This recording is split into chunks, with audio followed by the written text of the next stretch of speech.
आप देख रहे हैं आवाज़ इंडिया टीवी प्राइम टाइम में आपका स्वागत है। आज चर्चा होगी महाराष्ट्र सरकार, महाराष्ट्र सामाजिक न्याय विभाग और सामाजिक न्याय मंत्री धनंजय मुंडे, इन्होंने एक नया अध्यादेश निकाला है जिसमें जो प्रदेश में जो अनुसूचित जाति के और बौद्ध समाज के जो विद्यार्थी है पढ़ने के लिए जाते हैं उन पर क्रीमी लेयर लगाने का जो है प्रयत्न किया जा रहा है। और इस अध्यादेश में जो आर्थिक कैब है वो लगाई गई है 6 लाख की। इस पर चर्चा करने के लिए हमारे साथ इस वक्त लाइन पर जुड़े हैं सुनील खोब्रागड़े, जो वरिष्ठ पत्रकार है, और पूर्व आईएएस अधिकारी ई.जेड. खोब्रागड़े। दोनों से बातचीत करेंगे।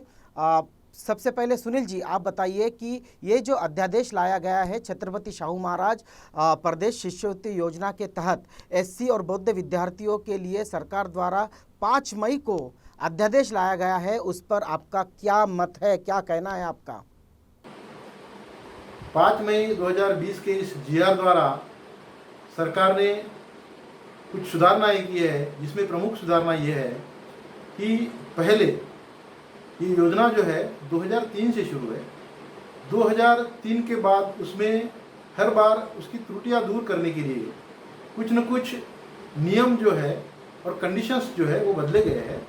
इस योजना अच्छी से अच्छी बने, ज़्यादा से ज़्यादा विद्यार्थियों को उसका लाभ मिले, इसके लिए हर बार ये सुधारणाएं की गई है। लेकिन इस बार जो सुधारणा की गई है वह ज़्यादा से ज़्यादा विद्यार्थियों को लाभ मिले ये ध्यान में न रखते हुए इसमें से हम कुछ विद्यार्थियों की छटनी कैसे करें, ये स्कीम जो है ये स्कीम तहस-नहस कैसी हो जाए, ये स्कीम जो है वो प्रभावहीन कैसी हो जाए, इसके लिए यह सुधारणा की गई है।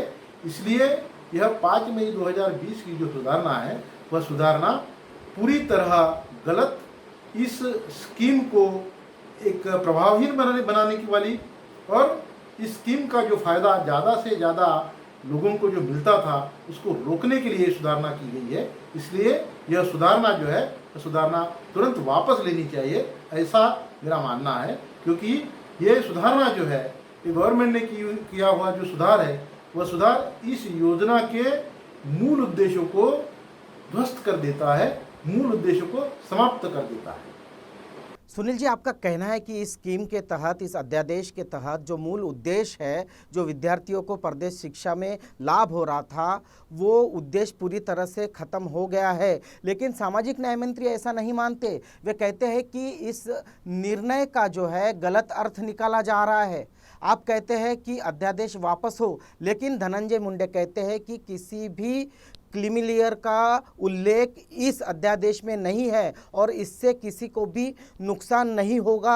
आप खुद देखिए धनंजय मुंडे जी क्या कह रहे हैं। महाराष्ट्र शासनाच्या सामाजिक न्याय विभागाचा 5 मे 2020 रोजी जो एक शासन निर्णय निघाला, त्या शासन निर्णयाचा वेगवेगळा अर्थ आज काढला जातो आणि त्यावर फार मोठ्या प्रमाणामध्ये टीका करण्याचा सुद्धा प्रयत्न केला जातो। पहिल्यांदा अशी टीका होते की या शासन निर्णयामधून सामाजिक न्याय विभागामध्ये येत असलेल्या समाज घटकांच्या मध्ये क्रीमी लेयर लावण्याचं काम या शासन निर्णयाने झालेलं ते पूर्णपणाने चुकीचं आहे, तथ्यहीन आहे। ज्यांना कुणाला असे आरोप करायचे कृपा करून त्यांनी हा शासन निर्णय पूर्णपणाने अगोदर वाचावा। या शासन निर्णयामध्ये कुठेही क्रीमी लेयर हा शब्द नहीं। सुनील जी, धनंजय मुंडे जी कह रहे हैं कि किसी भी तरह का क्रीमी लेयर लागू नहीं होगा। पहले आप इस अध्यादेश को पूरी तरह पढ़ ले, समझ ले। सुनील जी, आप बताएं क्रीमी लेयर क्या होता है? इस संदर्भ में 6 लाख प्रतिवर्ष आय को इससे जोड़ना क्या सही है या ये अन्याय है? माननीय सामाजिक न्याय मंत्री धनंजय मुंडे साहब, इन्होंने जो स्पष्टीकरण दिया है, तकनीकी तौर पर उनका कहना सही है कि उन्होंने अपने शासन निर्णय में क्रीमी लेयर यह शब्द का इस्तेमाल नहीं किया है। लेकिन इसको हम जब इसकी तकनीकी बात को छोड़कर व्यावहारिक लेवल पर जब आते हैं तो उत्पन्न की मर्यादा जो रखी गई है वो क्या होती है? किसी भी योजना में एक इनकम का कैप लगाना, इनकम के आधार पर उस प्रवर्ग को विभाजित करना, भागों में बांटना, यह क्रीमी लेयर का ही काम होता है। क्रीमी लेयर की कंसेप्ट जो है वो कंसेप्ट इनकम से ही संबंधित है। क्रीमी लेयर संविधान में कहीं भी नहीं है। संविधान में क्रीमी लेयर नाम का कोई भी शब्द नहीं आता है।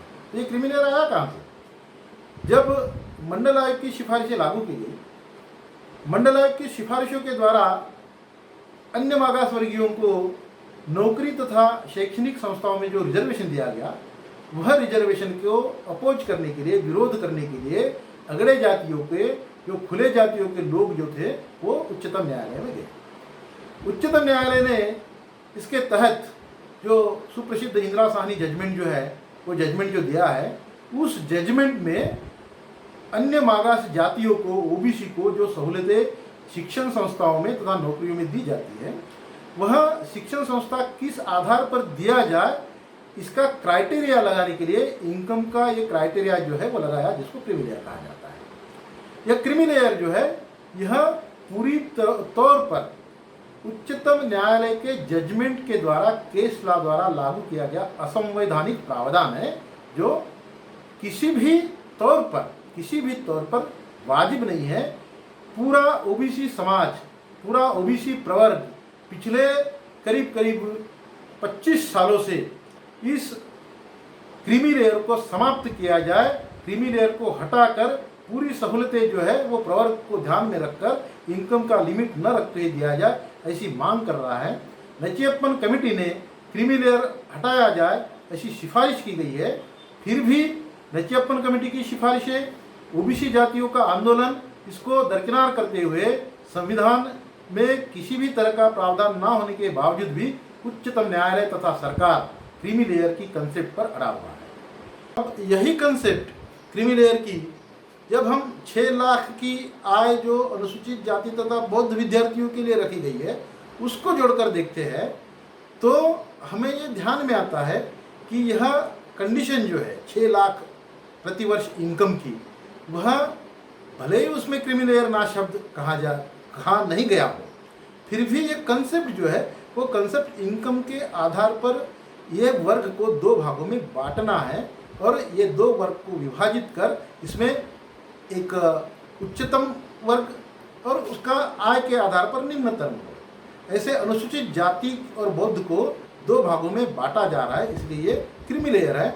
भले ही सामाजिक न्याय मंत्री ये कहे कि हमारे शासन निर्णय में क्रीमी लेयर शब्द नहीं है, लेकिन ये घुमा फिराकर क्रीमी लेयर ही है, ऐसा हमारा मानना है। और इसलिए यह क्रीमी लेयर जो असंवैधानिक है, जो अनुसूचित जाति तथा जनजातियों को क्रीमी लेयर के आधार पर या इनकम के आधार पर सहूलतें दी जाए, ऐसा प्रावधान ना संविधान में है। उच्चतम न्यायालय ने भी स्पष्ट किया है कि क्रीमी लेयर की कंसेप्ट जो है वो सिर्फ ओबीसी के लिए है, वह अनुसूचित जाति, जनजाति तथा बौद्ध ज्योति जातियों के लिए नहीं है।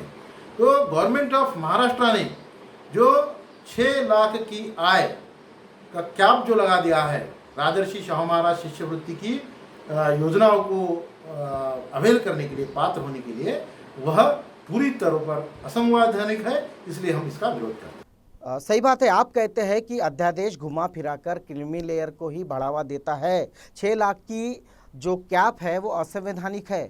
इस मुद्दे पर पूर्व आईएएस अधिकारी इजेट खोब्रागड़े सर हमारे साथ लाइन पर इस वक्त जुड़े हैं। देखते उनका क्या कहना है। परदेश शिष्यवृत्ति के बारे में जो बहस चल रही है, उस संदर्भ में मुझे जो चैनल पे अपनी बात रखने के लिए आपने कहा है, तो मैं अपनी बात रख रहा हूँ। परदेश शिष्यवृत्ति के संदर्भ में समाज माध्यम में बहुत चर्चा चल रही है, हमें भी ट्रोल किया जा रहा है। इस विषय में हम स्पष्ट करना चाहते हैं कि 6 लाख उत्पन्न मर्यादा इनकम लिमिट की हमारी मांग कभी भी नहीं थी और ना ही है। ये इनकम लिमिट सरकार ने 2015 के जीआर से लागू की थी और आज तक चालू है। ये इनकम लिमिट 6 लाख से बढ़कर 8 लाख प्लस, यानी कि 8 लाख से ज़्यादा करना चाहिए, और विद्यार्थी संख्या 75 से 200 करना चाहिए, ऐसी मांग हमने की थी। माननीय मुख्यमंत्री जी की बैठक में हमने जो प्रेजेंटेशन किया, उसमें हमने स्पष्ट रूप से नमूद किया था कि इनकम लिमिट 8 लाख से ज़्यादा, संख्या 200 करनी चाहिए। हमने क्रीमी लेयर की मांग कभी भी नहीं की और है भी नहीं। हम क्रीमी लेयर का विषय, ये क्रीमी लेयर का विषय भी नहीं है। हमें तो हम तो क्रीमी लेयर के सख्त विरोध में है। सामाजिक न्याय विभाग के संबंध में अनुसूचित जाति के प्रमुख योजना अमल बजावनी के संदर्भ में हम पिछले 10 साल से सरकार के सामने विषय रख रहे हैं। माजी मुख्यमंत्री इन्होंने कई बार के रिक्वेस्ट के बावजूद भी बैठक नहीं ली, मगर विद्यमान मुख्यमंत्री जी ने 15 मार्च 2020 को बैठक बुलाकर हमें सुना और जो विषय रखे, मांगे रखी, उसे प्रिंसिपली सहमति दर्शाई। इस बैठक के बाद सामाजिक न्याय विभाग ने हालचाल करके अनेक विषयों में से प्रदेश शिष्यवृत्ति के संदर्भ में 5 मई 2020 को जीआर निकाला। इसके बारे में पूछने पर हमें बताया गया कि 8 लाख से अधिक उत्पन्न मर्यादा इनकम लिमिट और संख्या 200 का सुधारित जीआर निकाला जाएगा। इसलिए हमने अभिनंदन किया। हमने विषय को उठाया, इसलिए समाज माध्यम में चर्चा हो रही है और समाज हित की योजनाओं के तरफ ध्यान केंद्रित हो रहा, ये बहुत अच्छी बात है। 2015 के जीआर के अनुसार 6 लाख इनकम लिमिट होने के बावजूद आज तक अब जैसी चर्चा हो रही है, इसके पहले नहीं हुई। और भी योजनाएं हैं जिस पर चर्चा नहीं हो रही है। हम स्पष्ट करना चाहते हैं कि 5 मई 2020 के जीआर में हमारी मांग के मुताबिक 8 लाख से ज़्यादा इनकम लिमिट और 200 की संख्या समाविष्ट नहीं होने की वजह से हम इस जीआर का समर्थन करने का प्रश्न ही उपस्थित नहीं होता। हम समर्थन नहीं करते। इजेट सर, आप कहते हैं कि आप इसका विरोध करते हैं, इस तरह की जो आर्थिक कैप लगाना है ये असंवैधानिक है, लेकिन सामाजिक मंत्री जो है धनंजय मुंडे जी ऐसा नहीं मानते। देखिए वो क्या कह रहे हैं इस बारे में। 2003च्या शासन निर्णयानुसार ज्यावेळेस पहिल्यांदा ही योजना लागली त्यावेळेसही 2.5 लाखाची उत्पन्न मर्यादा लावली गेलेली होती। त्यानंतर 2013ला ही 2.5 लाखाची उत्पन्न मर्यादा 3 लाखावर नेली गेली। या छत्रपती शाहू महाराज शिष्यवृत्ती योजनेचा उद्देशच हा की सामाजिक न्याय विभागामध्ये येत असलेल्या अनुसूचित जाती मधील वंचित होत करू विद्यार्थी विद्यार्थिनींना परदेशामध्ये शिक्षण घेण्यासाठी शिष्यवृत्ती देणे। 2013ला 2.5 लाखाची मर्यादा 3 लाखापर्यंत करण्यात आली। त्या काळामध्ये 2016ला तत्कालीन भारतीय जनता पार्टीचं सरकार आणि त्यावेळेसचे सामाजिक न्याय मंत्री राजकुमार बडोले आणि त्यावेळेसचे सचिव दिनेश वाघमारे यांनी एक निर्णय केला आणि त्या निर्णयामध्ये ज्या जागतिक क्रमवारीमध्ये क्रमांक 1 ते 300 जे विद्यापीठ आहेत त्या विद्यापीठापैकी क्रमांक 1 ते क्रमांक 100 पर्यंतच्या विद्यापीठातील विद्यार्थ्यांसाठी ही उत्पन्नाची अट त्यांनी काढून टाकली। ही का काढून टाकली हे मला आता सामाजिक न्याय विभागाची जबाबदारी स्वीकारल्यानंतर लक्षात आलं की क्रमांक 1 ते क्रमांक 100 हे अतिशय चांगले विद्यापीठ, ज्या विद्यापीठात धनदांडग्यांचीच मुलं शिक्षण घेऊ शकतात आणि त्याच विद्यार्थ्यांना या योजनेचा फायदा होतो। त्यामुळेच तत्कालीन सामाजिक न्याय मंत्री यांच्या मुलीला याच योजनेतून उत्पन्न क्षमता त्यांची असताना शिष्यवृत्तीचा फायदा त्यांनी घेतला गेला। त्यावेळेसचे सामाजिक न्याय विभागाचे सचिव त्यांनी सुद्धा या योजनेतून आपल्या मुलाला परदेशात शिष्यवृत्ती देण्याचं काम केलं, कारण त्यांनी स्वतःच ती अट काढून टाकली होती। सुनील जी, धनंजय मुंडे कह रहे हैं कि पिछले सरकारों के मंत्रियों ने इसका फ़ायदा लिया, सचिवों ने इसका फ़ायदा लिया, ये सब ठीक है, लेकिन अनुसूचित जाति के विद्यार्थियों को मिलने वाली ये जो फॉरेन स्कॉलरशिप है ये संवैधानिक अधिकार है। इससे इस तरह के अध्यादेश लाकर बाधित करना कहाँ का न्याय है? महाराष्ट्र सरकार यह एक ऐसी सरकार है, चाहे वह अभी कौन राज कर रहा है इसको ध्यान में न रखते हुए, अनुसूचित जाति तथा जनजातियों की जो भी योजनाएं हैं वो योजना में मनमानी तरीके से सुधार करती है। जब किसी अधिकारी को लगता है कि अरे भाई ये नहीं ऐसा नहीं है, किसी अधिकारी जब नया आता है उसको लगता है नहीं ये इसमें ऐसा होना चाहिए, तो बस अपने मनमानी तरीके से ये लोग उसमें सुधार कर देते हैं। हमारा ये कहना है, हमारी ये मांग है कि भाई अनुसूचित जाति तथा बौद्ध विद्यार्थियों के संबंध में या अनुसूचित जाति के कल्याण के संबंध में जो भी कोई योजना है वो योजना में आपको सुधार करना है, तो क्या सुधार किया जा रहा है इस पर जनता की राय क्या है ये राय जान लेनी चाहिए, ना कि कोई एक संगठन विशिष्ट के द्वारा या कोई ऑफिसर को लगता है, कोई अधिकारी को लगता है या किसी कोई व्यक्ति ने अपने भले के लिए डिमांड की है, इसलिए किसी एक व्यक्ति को डिमांड जो है वो डिमांड को ध्यान में न रखते हुए या किसी अधिकारी के सनकीपन को ध्यान में न रखते हुए जनता की राय लेनी चाहिए, तब कहीं जाके अभी सुधार करना चाहिए। अभी जो सुधार किया गया है वह सुधार कैसे है, तो वो सुधार इस तरह का है कि ये योजना जो है, ये योजना में मैंने जैसे पहले ही कहा कि दिक्कतें दूर करने के लिए सुधारने के लिए 2003 में जब योजना बनी तब ये स्कॉलरशिप की संख्या कितनी थी, 2 थी। ये 2 संख्या 2 जो थी, तो 2 में किसको किसको लाभ दिया जाए, 2 विद्यार्थियों को लाभ देना, और वो भी उसकी लिमिट जो थी इनकम की वो 2.5 लाख की लिमिट थी। वो 2.5 लाख इनकम में 2 विद्यार्थियों को लाभ देना ये कहीं भी तर्कसंगत नहीं था।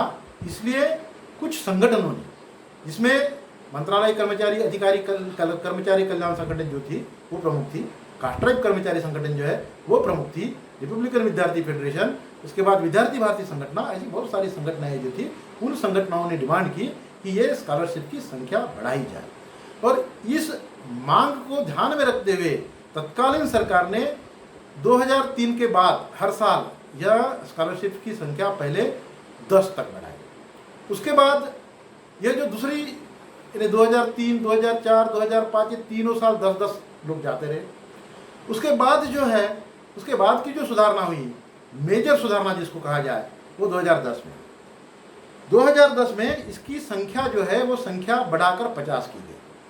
लेकिन हुआ क्या कि तब तक 2003 से लेकर 2010 तक इसकी इनकम लिमिट जो थी, इनकम लिमिट में कोई सुधार नहीं था।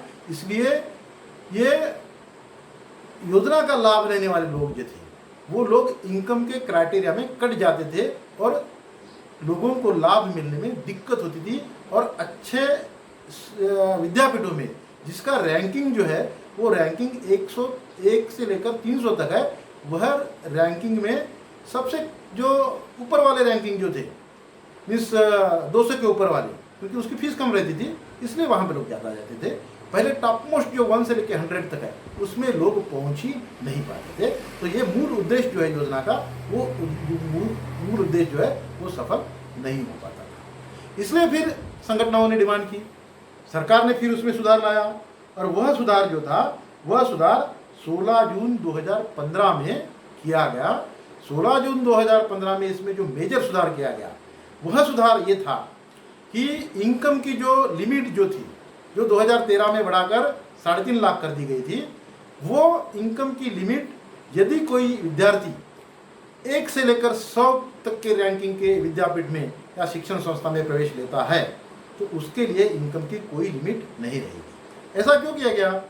क्योंकि ये 1 से लेके 100 तक, 1 से लेके 100 तक रैंकिंग वाली जो विदेशी यूनिवर्सिटीज़ है, वह यूनिवर्सिटीज़ की फीस जो है वो फीस लाखों में रहती है। कोई कोई यूनिवर्सिटीज़ ऐसी है जैसे MIT है, MIT में कोई लड़का पढ़ना चाहे तो MIT की फीस जो है वो करीब करीब भारतीय रुपये में 80 लाख रुपये आज की तारीख में। दूसरी इसी तरह की जो यूनिवर्सिटीज़ है जैसे हार्वर्ड है, ऑक्सफर्ड है, या जॉन हॉपकिंस इंस्टीट्यूट है, लंदन स्कूल ऑफ इकोनॉमिक्स जो है, या शेफील्ड यूनिवर्सिटी है ब्रिटेन की, तो इस तरह की जो यूनिवर्सिटियाँ हैं जो टॉप मोस्ट 100 के पहले वाली 100 में सम्मिलित जो यूनिवर्सिटीज़ है उनकी फीस लाखों में होती है। उस यूनिवर्सिटी के एग्जाम को बैठने के लिए जो प्रिपरेशन करना पड़ता है, वो प्रिपरेशन के लिए जो एग्ज़ाम देनी पड़ती है, वह एग्ज़ाम जैसे GRE है, JMAT है, TOEFL है, IELTS है, PLAB है, USMLE है, इस तरह के एग्जाम्स जो है वह एग्जाम्स की फीस जो है, एग्जाम को बैठने के लिए करीब करीब लाखों में खर्चा आता है। जैसे कि हम देखते हैं कि यूएसएमएल को बैठना है तो यूएसएमएल की फीस आज के तारीख में 1 लाख रुपया उनकी एग्जाम फीस है, और वो एग्जाम को बैठने के लिए जो ट्यूशन लगाया जाता है वह ट्यूशन करीब करीब 2.5 लाख 3 लाख तक का है। तो यह इनकम की क्या जो है ये यदि रखे जाए तो जो जिसका इनकम कम है वह आदमी वो विद्यापीठ में 1 से लेकर 100 तक के विद्यापीठ में प्रवेश लेने के लिए एलिजिबल ही नहीं होता। ये बात को ध्यान में रखते हुए यह इनकम की कैप जो है वो कैप हटा दी गई थी। ये बात सरकार ने, मंत्री महोदय ने, सभी ने ध्यान में रखना चाहिए। जो भी कोई डिमांड कर रहे हैं कि गरीब विद्यार्थियों को पढ़ने का अवसर मिलेगा ये कैप हटाने से, तो यह बिल्कुल गलत है, क्योंकि यह योजना कैसे काम करती है इनमें कोई भी इसका पता जो है वो अच्छी तरह से इनको नहीं होने की वजह से ये लोग ब्लाइंडली कहते हैं कि इससे गरीब विद्यार्थियों को लाभ मिलेगा। अरे भाई, IELTS की एग्जाम देना है, प्लैब की एग्जाम देना है, प्रोफेशनल लिंग्विस्टिक एबिलिटी टेस्ट जो ब्रिटेन के यूनिवर्सिटीज़ में एडमिशन लेने के लिए मुख्यतः अनिवार्य है, वह एग्जाम को बैठने के लिए यदि आप जो देहातों में पढ़े लड़के हैं, जो गरीब विद्यार्थी है, जो इस एग्जाम को बैठने के लिए फीस ही नहीं भर पाते, वो कैसे एलिजिबल होंगे। तो इस तरह से जो है कि जो सुधारना की जाती है वो सुधारना, कोई भी सुधारना हो, वह सुधारना वो दिक्कत दूर करने के लिए होनी चाहिए, ना कि दिक्कत बढ़ाने के लिए। हम अभी जो देख रहे हैं, अभी जो सुधारना की गई है वो सुधारना इस तरह दिक्कत दूर करने के लिए नहीं बल्कि दिक्कत बढ़ाने के लिए की जा रही है। और इस योजना से, इस योजना का लाभ लेने से जो विद्यार्थी जो है, जो एकदम जिसको कहा जाए कि होशियार विद्यार्थी है, उनको कैसे वंचित किया जाए, ये कॉन्स्पिरेसी के तहत ये सुधारना की गई है, इसलिए ये सुधारना का हम विरोध करते हैं। सर, आप कहते हैं कि इस तरह के अध्यादेशों से गरीब और होशियार विद्यार्थियों को नुकसान होगा, ये एक प्रकार की सरकार की साजिश है। पर मुंडे कहते हैं कि 6 लाख की मर्यादा उन्होंने नहीं लगाई, जो पहले की सरकारों ने लगाई है वही कायम है। देखिए मुंडे इस संदर्भ में क्या कह रहे हैं। आता उत्पन्नाची अट सामाजिक न्याय विभागाने नव्याने लावलेली नाही। ती 6 लाखाची उत्पन्न मर्यादा जी पूर्वीच्या सरकारने केलेली होती तीच आता कायम आहे। फक्त एवढंच केलंय की जागतिक क्रमवारीमध्ये जे 1 ते 100 विद्यापीठ आहेत, क्रमांक 1 ते क्रमांक 100 पर्यंतचे, त्या 1 ते क्रमांक 100 विद्यापीठाला सुद्धा ही उत्पन्नाची अट लावलेली आहे। नवीन काहीही केलेलं नाही, क्रिमिनल तर बिलकुल नाही। एखादा धनदांडगा सामाजिक न्याय विभागाच्या समाज घटकातला व्यक्ती जो स्वतःच्या उत्पन्न क्षमतेतून आपल्या पाल्याला परदेशात शिक्षण देऊ शकतो, तो सुद्धा जर या योजनेचा फायदा घेत असेल तर मग वंचितातल्या वंचित कुटुंबातील विद्यार्थ्यांनी कुठल्या शिष्यवृत्ती योजनेचा फायदा घ्यायचा, हा माझ्या मनात प्रश्न आल्यानंतर सामाजिक न्याय विभागाने हा निर्णय घेतला। त्यामुळं कृपा करून या शासन निर्णयाचा गैरअर्थ काढू नका। सुनील जी, सामाजिक न्याय मंत्री ने साफ तौर से स्पष्ट किया है कि 6 लाख की मर्यादा उन्होंने नहीं लगाई, और ये कहा जा रहा है, कुछ लोग कह रहे हैं कि ये जो शासन निर्णय है इसमें कुछ शाब्दिक फेरफार हुआ है, पर मूल जो प्रपोजल है उस पर कोई असर नहीं पड़ेगा। क्या यह बात सही है? यह कहना जो है वो बिल्कुल गलत है कि कुछ मामूली फेरफार किए गए हैं, इससे मूल योजना पर कोई असर नहीं पड़ेगा, या पहले से इनकम की कैप लगा दी गई थी, हमने तो कुछ नहीं किया भाई, बिल्कुल मामूली से फेरफार, शाब्दिक फेरफार किया गया है, तो इससे योजना कोई बाधित नहीं होगी, ये कहना बिल्कुल गलत है। तो मैंने पहले कहा है कि इस योजना का जो प्राण तत्व है, वो प्राण तत्व क्या है कि यह योजना के तहत जो होनहार विद्यार्थी है, जो होशियार विद्यार्थी है, वो होशियार विद्यार्थियों को दुनिया की टॉप मोस्ट यूनिवर्सिटी में पढ़ने का अवसर मिले। अब ये देखिए कि समझो कोई एक जो फैमिली है जिसका इनकम महीने में 50,000 है। आज आप देखोगे तो क्लार्क भी है, समझो कोई जिसकी 20-25 साल सर्विस हुई है, उसको 50,000 से ज़्यादा पगार है। कोई कांस्टेबल है, समझो पुलिस कांस्टेबल, उसका भी पगार जिसकी 20-25 साल सर्विस हुई है उसका पगार आज के तारीख में 60,000 के ऊपर है। हाई स्कूल टीचर है, प्राइमरी टीचर है, यदि दोनों माँ बाप टीचर है समझो विद्यार्थी के, तो उसका इनकम जो है वो इनकम 50,000 महीने से ज़्यादा होता है। तो इसके तहत आप जिसको मामूली फेरफार कहते हो, वह फेरफार ऐसा है कि एक क्लार्क का लड़का, एक प्राइमरी टीचर का लड़का, एक कांस्टेबल का लड़का यह योजना का लाभ लेने के लिए असमर्थ हो जाता है, क्योंकि उसके बाप को, उसके पिताजी को 50,000 से ज़्यादा पगार मिलती है। तो ये क्या मामूली एक प्रावधान में हेरफेर है क्या? ये तो बहुत बड़ा बिल्कुल एक षड्यंत्र के तहत किया गया हेरफेर एक ये है, ऐसा मेरा मानना है। कि जो लोग कहते हैं कि भाई हम शब्दों का कुछ फेरफार किया है, इससे मूल योजना कहीं बाधित नहीं होगी, अरे भाई मूल योजना जो है वही बाधित हो रही है, क्योंकि जिनके घर में जिसके 6,01,000 रुपया जिसका इनकम है साल का, और उस लड़के को यदि लंदन स्कूल ऑफ इकोनॉमिक्स में एडमिशन मिलता है तो वो लंदन स्कूल ऑफ इकोनॉमिक्स में नहीं पढ़ पाएगा। तो यह कहना जो है कि भाई मामूली हेरफेर किया गया है, मामूली सुधारना की गई है, ये बिल्कुल बेबुनियाद और गलत है, गुमराह करने वाली एक ये बातों में उलझाकर इस योजना के मूल उद्देश्य को भटकाने का ये षड्यंत्र है, ऐसा मेरा मानना है। सर, आप कहते हैं कि इस योजना का प्राण तत्व इस अध्यादेश ने खत्म कर दिया है, सरकार योजना को भटका रही है, लेकिन धनंजय मुंडे कहते हैं कि लोग जो सक्षम है वो भी इस योजना का लाभ ले रहे हैं और गरीब विद्यार्थियों को न्याय नहीं मिल रहा।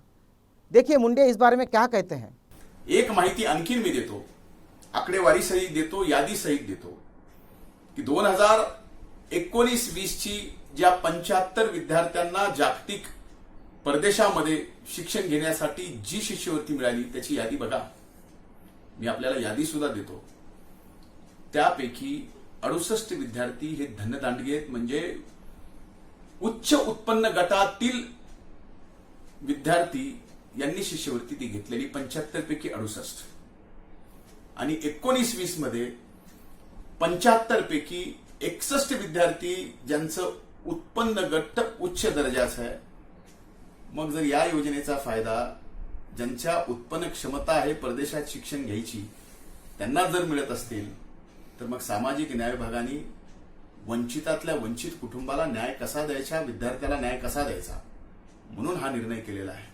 मग कृपा करून या शासन निर्णयाचं खऱ्या अर्थानं सर्वार्थानं सर्वांनी स्वागत केलं पाहिजे, कारण वंचितातल्या वंचित विद्यार्थ्यांना न्याय द्यायचं काम या ठिकाणी या शासन निर्णयामुळे होणार आहे। या शासन निर्णयाचा पूर्णपणाने अभ्यास करावा, या शासन निर्णयाचं आपण स्वतः सत्सद विवेक बुद्धीने आकलन करावं। या शासन निर्णयामध्ये कुठेही क्रिमिलियर नाही, म्हणून माझी आपल्या सर्वांना विनंती आहे, सामाजिक न्याय विभागाचा मंत्री या नात्यानं विनाकारण गैरसमज पसरू नये। सुनील जी, मुंडे तो कह रहे हैं कि इस अध्यादेश का सखोल परीक्षण करिए, उसके बाद इस पर टिप्पणी करिए। आप बताइए, सही मायने में जो विद्यार्थी जरूरतमंद है, क्या उन्हें नुकसान हो रहा है? सही मायने में जरूरतमंद विद्यार्थी आप किसे कहेंगे? ये जो कहा जा रहा है कि भाई हमने ये जो सुधार किया है इसकी वजह से जरूरतमंद विद्यार्थियों को लाभ मिलेगा, मैं कहता हूं यह पूरी तौर पर गुमराह करने वाली बात है। आप जरूरतमंद किसे कहते हो? जरूरतमंद यहाँ पर यदि सुपर क्लास 1 ऑफिसर का बेटा भी है, IAS का बेटा भी जो है, वो यदि कोलंबिया इंस्टीट्यूट में पढ़ना चाहिए कोई कोर्स को, तो उसकी फीस जो है वो फीस $50,000 के ऊपर है, जो भारतीय रुपयों में करीब 50 लाख के आसपास होती है। आप देखोगे तो ऐसी बहुत सारी यूनिवर्सिटियां हैं जो यूनिवर्सिटीज़ की फीस जो है वो करोड़ तक है, करोड़ तक, 1 से लेकर 100 तक की जो यूनिवर्सिटियां जो है ना, उनकी फीस कुछ कोर्सेज के लिए 1-1 करोड़ तक है।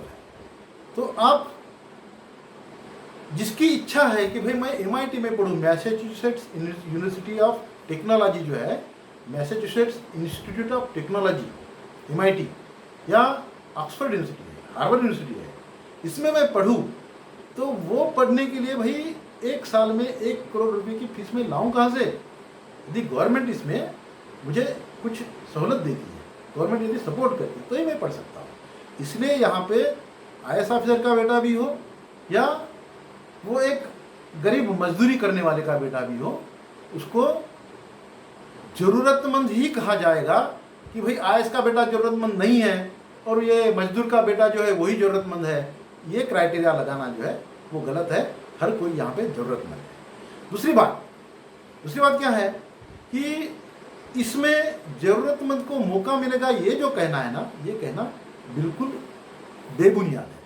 क्योंकि कैसे होता है कि जैसे मैंने कहा कि कोई भी फॉरेन यूनिवर्सिटी में स्पेशली विशेषतया यूरोप और अमेरिका जहाँ पर अच्छे से अच्छा एजुकेशन मिलता है, उस यूनिवर्सिटी के कोर्सेज की फीस, उस यूनिवर्सिटी में दाखिला लेने के लिए जो प्रारंभिक खर्चा करना पड़ता है वो खर्चा लाखों में होता है।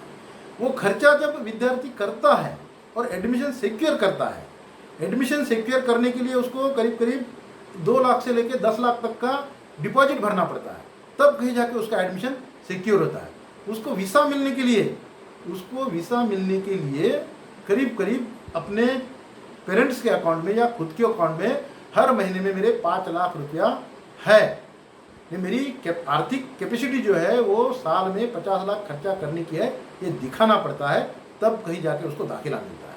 अब उसने दाखिला ले लिया और आपने एडमिशन के लिए, शिष्यवृत्ति लेने के लिए, स्कॉलरशिप लेने के लिए उसको कहा कि भाई अपनी एप्लीकेशन कर दो। वो तो पहले उधर घोषित कर चुका है कि मेरा इनकम जो है वो सालाना 50 लाख के ऊपर है, और इधर आप बोल रहे हो उसको 6 लाख इनकम चाहिए, तो पहले ही झटके में वो जो है वो उड़ जाएगा, इनकम लिमिट में नहीं बचता। तो इसलिए जरूरतमंद रहे या गैर जरूरतमंद रहे, ये योजना जो है, ये योजना पूरी तरह फ्लॉप हो जाएगी। जैसा कि हम देखते हैं कि सेंट्रल गवर्नमेंट में इसी तरह की योजना है, केंद्रीय स्तर पर केंद्र सरकार की इसी तरह की योजना है जिसकी शिष्यवृत्तियों की संख्या 100 है।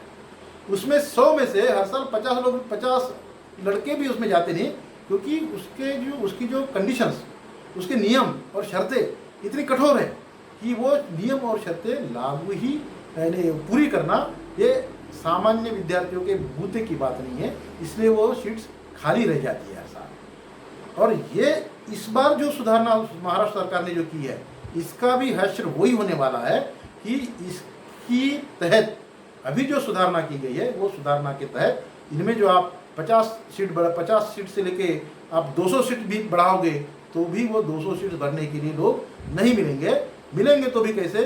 फिर ऑस्ट्रेलिया में पढ़ने के लिए जाओ, थाईलैंड में पढ़ने के लिए जाओ, सिंगापुर में पढ़ने के लिए जाओ, इधर कहीं फिलीपींस में पढ़ने के लिए जाओ।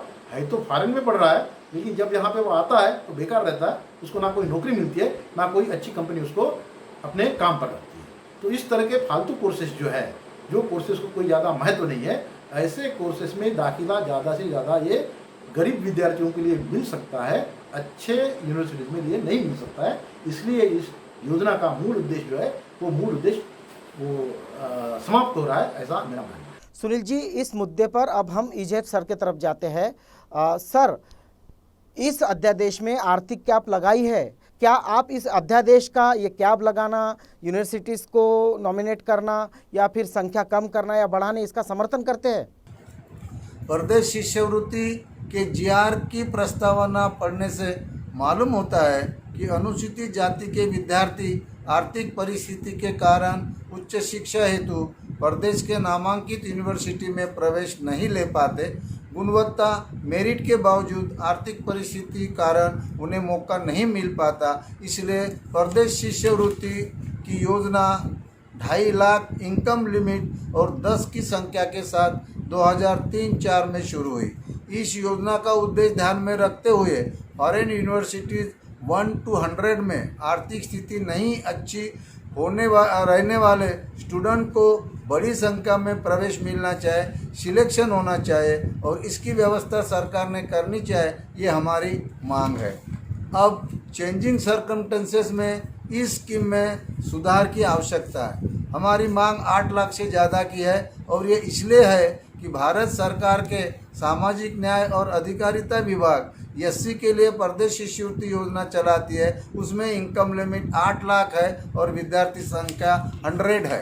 हमारी मांग का अर्थ 8 लाख की ही रखना ऐसा कतई नहीं है। इनकम लिमिट 8 लाख से अधिक रखना ही चाहिए। संविधान का फ़ायदा लेकर जो लोग आगे आए हैं उनका फ़र्ज है कि समाज के जो लोग पीछे रह गए उनको आगे आने का मौका दे, ऐसा प्रयास जरूरी है। इस विषय को लेकर जो चर्चा हो रही है, सूचना प्रस्ताव सुझाव आ रहे, इसे ध्यान में रखकर सरकार ने इनकम लिमिट निश्चित करना चाहिए। कितनी रखनी चाहिए या रखना ही नहीं चाहिए, इसके साथ स्कीम में कौन कौन से बदलाव सुधारना लानी चाहिए, इसका निर्णय सरकार ने विचार विमर्श के साथ लेना चाहिए। दिनांक 5 मई 2020 के जीआर का हम समर्थन नहीं कर रहे, इसलिए गैर समझ दूर करना जरूरी है। इसके साथ सरकार के वित्त विभाग के दिनांक 4 मई 2020 के जीआर द्वारा बजट में 67% कट लगाने की वजह से समाज हित के योजनाओं पर जो असर होने वाला है, इसकी भी चर्चा होनी चाहिए। हम एक बात और स्पष्ट करना चाहते हैं कि हम राजकीय पक्ष के समर्थक नहीं हैं, हम किसी भी राजकीय पक्ष के समर्थक नहीं हैं। महाराष्ट्र ऑफिसर फोरम और संविधान फाउंडेशन के माध्यम से समाज हित के विषय कर्तव्य भावना से सरकार के सामने रखने का हमारा प्रयास रहता है। इस संदर्भ में हमारा जो भी काम है वो समाज के सामने है और ये हमारी भूमिका है। धन्यवाद। इजेट सर, मैं आपको रोकूंगा। सुनील जी, आप कहते हैं कि 50 या 75 सीटों की जगह 200 सीट भी कर दी जाए तो फ़ायदा नहीं होगा और मूल उद्देश्य समाप्त हो गया है। सामाजिक मंत्री ऐसा नहीं मानते। देखिए इस बारे में वो क्या कहते हैं। सामाजिक न्याय विभाग हा सामाजिक न्याय विभागातील सर्व समाज घटकांच्या पाठीशी अतिशय खंबीरपणानं उभा आहे आणि वंचितातल्या वंचित कुटुंबातील विद्यार्थ्यांच्या उन्नतीसाठीच ही शिष्यवृत्तीची योजना आहे, ही त्यांच्यापर्यंत पोहोचवण्यासाठी हा शासन निर्णय घेतलेला आहे। गरीबातल्या गरीब विद्यार्थ्यांना याचा फायदा मिळावा हाच उद्देश या शासन निर्णयामधून आहे। त्यामुळे कृपा करून गैरसमज करू नये। समाज माध्यमातून कसल्याही प्रकारचे या ठिकाणी अपप्रचार या शासन निर्णयामधून करू नये। एक गोष्ट आणखीन आहे की जी 6 लाखाची मर्यादा पूर्वी या ठिकाणी शासन निर्णय नव्यानं काहीच नाही आहे, पण ती 8 लाख करण्याच्या बाबतीमध्ये काही सूचना आहे, तर ती 8 लाख करण्याच्या बाबतीमध्ये सुद्धा सामाजिक न्याय विभाग सकारात्मक विचार करणार आहे। ही जी 75 विद्यार्थ्यांची संख्या आहे, ती 75 विद्यार्थ्यांची संख्या सुद्धा येणाऱ्या काळात आम्ही 200 करणार आहोत, ज्यामुळे जास्तीत जास्त फायदा या सामाजिक न्याय विभागातील समाज घटक जे येतात त्यांच्या वंचितातल्या वंचित विद्यार्थ्यापर्यंत जावा हाच उद्देश आहे। गैरसमज करू नका। निष्कारण टीका या ठिकाणी शासन निर्णय न वाचता कुणीही करू नका। क्रीमी लेअरचा अर्थार्थी कुठेही संबंध नाही आणि नक्कीच एवढं ज्ञान आहे की अनुसूचित जातीला कसल्याही प्रकारे क्रीमी लेअर लावता येत नाही, एवढा नक्कीच या ठिकाणी सामाजिक न्याय विभागाचा मंत्री म्हणून माझाही अभ्यास आहे। त्यामुळे टीका करू नये, या निर्णयाचं स्वागत व्हावं हीच अपेक्षा। खूप खूप धन्यवाद। जय हिंद, जय महाराष्ट्र, जय भीम। सुनील जी, धनंजय मुंडे साहब कह रहे हैं कि अनुसूचित जाति को क्रिमिनल लेयर नहीं लगा सकते, ये असंवैधानिक है। अध्यादेश के बारे में भ्रम ना फैलाए, पर 6 लाख की जो कैब लगाना है या क्रिमिनल को लागू करना है, यह क्या दर्शाता है कि सरकार जातिवादी है। शेड्यूल कास्ट और बौद्ध विद्यार्थियों को विदेश में शिक्षा लेने के रोकने का ये एक षड्यंत्र है, आप क्या कहेंगे। 15 जून जो है 16 जून 2015 का जो जीआर है 16 जून 2015 के जीआर के द्वारा की गई थी। तब दिनेश वाघमारे साहब सामाजिक न्याय विभाग के सेक्रेटरी नहीं थे, तब सेक्रेटरी थे सुरेंद्र बागड़े साहब। उन जो मंत्री महोदय जो थे राम बडोले साहब की लड़की ऑलरेडी बगैर कोई स्कॉलरशिप का फ़ायदा लेते हुए, स्कॉलरशिप का फ़ायदा न लेते हुए वो तो यूके में पढ़ रही थी, ब्रिटेन में पढ़ रही थी, उसने कोई अप्लाई भी नहीं किया था। तो यदि मुंडे साहब यदि कहते हैं कि उनके लड़कों को फ़ायदा मिलना चाहिए इसलिए सुधारना की गई है, ये बिल्कुल गलत और बेबुनियाद है। ये अपनी जो नाकामी है वो दूसरे पहले वाले सरकार पर थोपने की जो आदत यहाँ के लोगों को लगी है, वो आदत ये भी मुंडे साहब भी अपने को लगा ले रहे हैं, ऐसा मुझे खेद से कहना पड़ता है। तो यह जो बात है, जिन किसी ने डिमांड की है, चाहे वो महाराष्ट्र ऑफिसर्स फोरम हो, संविधान फाउंडेशन हो या अन्य कोई हो, जैसा कि मंत्री महोदय ने कहा है कि बहुत सारे लोगों ने डिमांड की, किस लोगों ने डिमांड की हमको तो पता नहीं है, उन्होंने सार्वजनिक करना चाहिए किन किन लोगों ने डिमांड करी थी। तो यह जो है, ये फॉरेन स्कॉलरशिप के तहत अनुसूचित जाति तथा बौद्ध विद्यार्थियों को विदेश के टॉप मोस्ट यूनिवर्सिटी में पढ़ाई करने से रोकने का बहुत बड़ा षड्यंत्र है।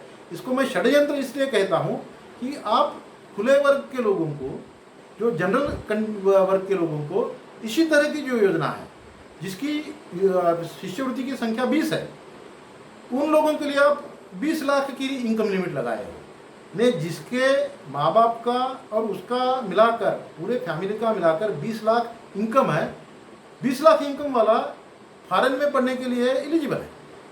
और जो अनुसूचित जाति और बौद्ध का जो लड़का है, वह लड़के के फैमिली का इनकम 6 लाख है, तो वो एलिजिबल नहीं है। अरे भाई, ये भेदभाव क्यों, किस तरह का, किस षड्यंत्र के तहत आप जो कह रहे हो कि भाई हम बड़े वंचित से वंचित घटक तक पहुंचने का हम प्रयास कर रहे हैं, ये बिल्कुल आप झूठ बोल रहे हो, बिल्कुल लोगों को गुमराह कर रहे हो। हमारी ये मांग है कि भाई जनरल के लिए आपने 20 लाख का कैप रखा है, तो शेड्यूल कास्ट के लोगों को भी आपको कैप रखना ही है। वैसे तो संवैधानिक अधिकार के तौर पर अनुसूचित जाति को कोई भी योजना का लाभ लेने के लिए आर्थिक कैप लगाना, आर्थिक मर्यादा लगाना, यह असंवैधानिक है। लेकिन आप असंवैधानिक बातें करने में, असंवैधानिक काम करने में माहिर हो गए हो, तो असंवैधानिक काम करना ही है, तो भाई भेदभाव क्यों करते हो? आप जनरल लोगों को जैसे 20 लाख का प्रावधान रखा है, वैसा ही 20 लाख का प्रावधान अनुसूचित जातियों को रखो। इसमें भेदभाव जो कर रहे हो, वो भेदभाव पूरी तौर पर यह दर्शाता है कि आपके मन में अनुसूचित जाति और जनजातियों के विद्यार्थी जो है, उन्होंने नहीं पढ़ना चाहिए, उनको पढ़ने से कैसे रोका जाए, उनको एक अच्छे से अच्छा एजुकेशन लेने से कैसे रोका जाए, इस षड्यंत्र के तहत ये सुधारना की गई है। हमारी मांग है कि यह सुधार जो है, वो सुधार पूरी तौर पर गलत है, बिल्कुल ही इस योजना के मूल उद्देश्य को नष्ट करने के लिए है। तो ये सुधारना वापस ली जाए, और पहले जैसी कंडीशन थी कि 1 से लेके 100 तक कोई भी इनकम लिमिट नहीं होगी, वह पूरी 1 से लेके 300 तक कोई भी यूनिवर्सिटी में पढ़ने के लिए इनकम की लिमिट ना रखी जाए, ऐसी मैं मांग करता हूँ। माननीय मंत्री महोदय ने हमारी इस मांग को ध्यान में रखना चाहिए, अन्यथा जो है अनुसूचित जाति और बौद्ध लोगों में काफ़ी बड़ा रोष जो है, वो रोष पैदा हो गया है, और इस रोष के तहत सरकार को इसका रोष का सामना करना पड़ेगा। तो हम चर्चा कर रहे थे, इज्जत खोबरागड़े सर, सुनील खोबरागड़े सर और धनंजय मुंडे हमारे साथ में थे। अनुसूचित जाति को कैप लगाना, क्रिमिनल लगाना, उनको उच्च शिक्षा से रोकना या प्रदेश में जो शिक्षा हो रही उससे रोकना, योजना का उद्देश्य समाप्त करना, क्या ये मंशा है सरकार की? आप खुद सोचिए, और इस अध्यादेश का समर्थन करना है, विरोध करना है। क्या भविष्य में इस तरह की जो योजना है, जो लाभ इस तरह गरीब विद्यार्थियों को, शेड्यूल कास्ट बौद्ध विद्यार्थियों को मिलता है, क्या ये जारी रहना चाहिए या नहीं? आप देख रहे हैं आवाज़ इंडिया प्राइम टाइम।